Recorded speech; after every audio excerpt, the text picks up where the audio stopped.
A critical assessment of Frank Biya, political inexperience, allegations of corruption, and questionable influence on Cameroon's governance. Frank Biya, le fils aîné du président de longue date du Cameroun, Paul Biya, a de plus en plus attiré l'attention du public sur son aptitude politique et son rôle personnel dans la dynamique de gouvernance du pays. Ce rapport évalue de manière critique l'inexpérience politique perçue de Frank Biya, son implication présumée dans la corruption, en particulier dans le secteur de l'exploitation forestière, et son influence plus large sur l'administration de son père. Ces facteurs font de lui un candidat inapproprié pour la succession politique et contribuent aux défis socio-économiques actuels auxquels sont confrontés les Camerounais. L'inexpérience politique. Frank Biya est resté une figure périphérique dans le paysage politique camerounais, sans aucune expérience notable de service public, d'engagement législatif ou de gestion exécutive, contrairement à d'autres personnalités éminentes qui accèdent à la notoriété politique par la mobilisation de la base, les rôles de gouvernance ou le leadership de parti. Frank Biya s'est appuyé uniquement sur sa connexion familiale au pouvoir. Son manque d'implication politique formelle soulève de sérieuses préoccupations quant à sa préparation à assumer le leadership dans un pays aux prises avec des défis socio-économiques complexes, des problèmes de sécurité et une demande croissante de réforme de la gouvernance. Une nation aussi diversifiée et politiquement complexe que le Cameroun nécessite un leader ayant démontré sa compétence, une vision d'inclusivité et une compréhension de la gouvernance. Le profil de Frank Biya ne répond à aucun de ces critères, ce qui en fait un mauvais choix pour la succession politique de son père, qui est au pouvoir depuis 1982. Allégations de corruption et d'exploitation dans le secteur forestier. Le secteur de l'exploitation forestière au Cameroun a été entaché par des allégations de corruption, de dégradation environnementale et de mauvaise gestion des ressources.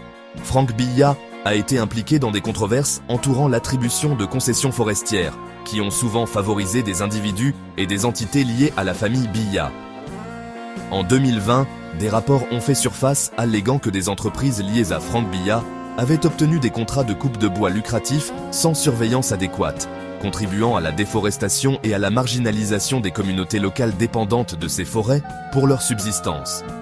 Ces allégations sont cohérentes avec un schéma plus large de mauvaise gestion des ressources sous l'administration Biya, où la richesse publique a souvent été concentrée entre les mains d'une élite privilégiée. Les transactions commerciales de Frank Biya dans le secteur forestier ont privilégié le profit au détriment des pratiques durables et de la distribution équitable des ressources. Ces actions ont non seulement épuisé l'une des ressources naturelles les plus vitales du Cameroun, mais ont également exacerbé les inégalités sociales dans les communautés dépendantes des forêts.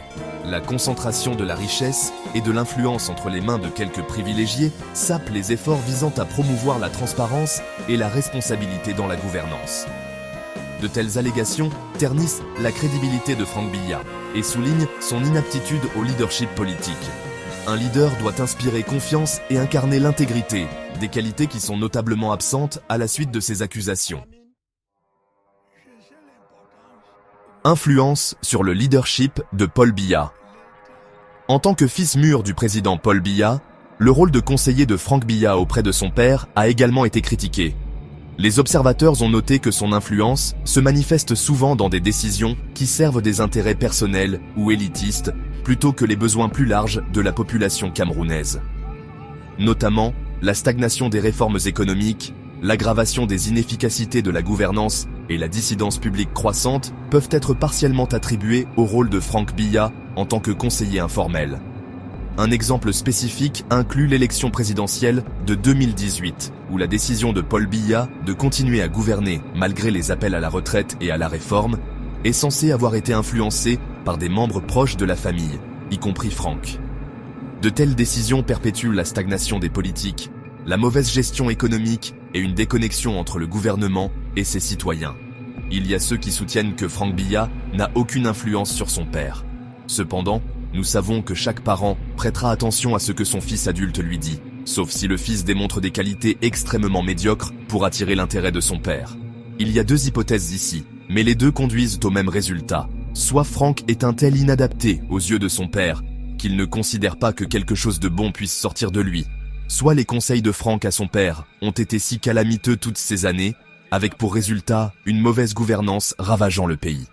Les deux hypothèses dépeignent Franck Billat comme un inadapté. Critique du mouvement franquiste.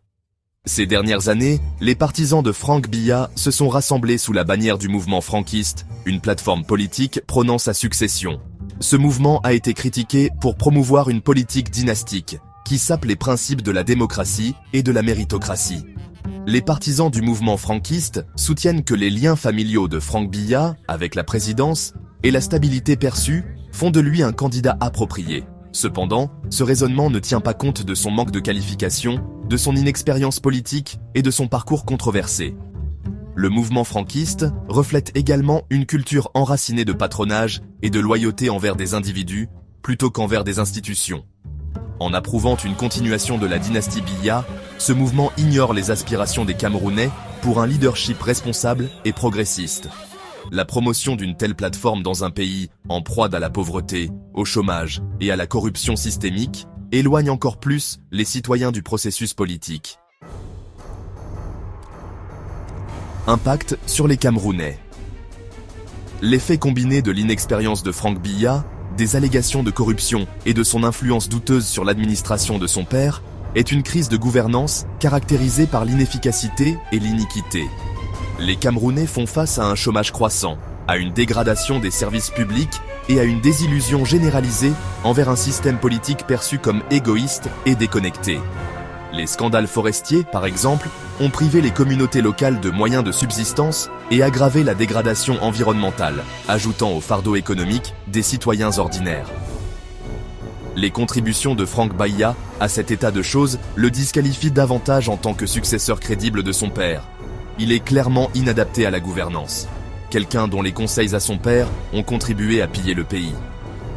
Le Cameroun a besoin de dirigeants capables de relever ces défis avec compétence, transparence et un engagement envers l'unité nationale, des qualités que Franck Billat n'a pas su démontrer. Conclusion.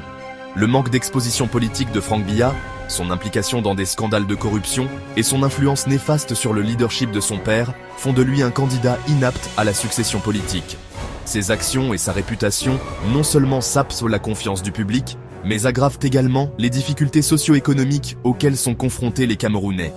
De plus, le mouvement franquiste est un symbole troublant de stagnation politique et de perpétuation de pratiques antidémocratiques. Le futur leadership du pays doit être fondé sur la responsabilité, la réforme et un engagement sincère à servir le peuple. Des qualités qui sont manifestement absentes dans le parcours de Franck Billat.